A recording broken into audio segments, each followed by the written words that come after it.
ভিডিওটা করছি তো দেখো জমিটা চাষ দিচ্ছি। গোজা কোথায় গেল? গোজাগুলো কেমন ফিনিশিং হয়েছে শুধু দেখো জমিটার। মানে একটা গোজাও নেই, যে লাড়া গোজা যেগুলো থাকে নাড়া গোজার একটা কিচ্ছু নেই। মনে হচ্ছে যেন ধান চাষটাই হয়নি, এত সুন্দর চাষটা হয়েছে। জমিটা আরো ভালো বুঝতে হয়ে গেছে। কেমন চাষটা দিয়েছে একটু কমেন্টে বলো। দিচ্ছে এখন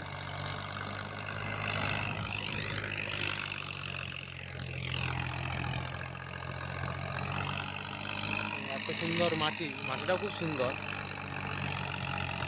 একটাও নাড়া গোজার কোনো কিছুই দেখাও যাচ্ছে না, কিচ্ছু নেই, পুরো ফ্রেশ মাটি দেখাচ্ছে।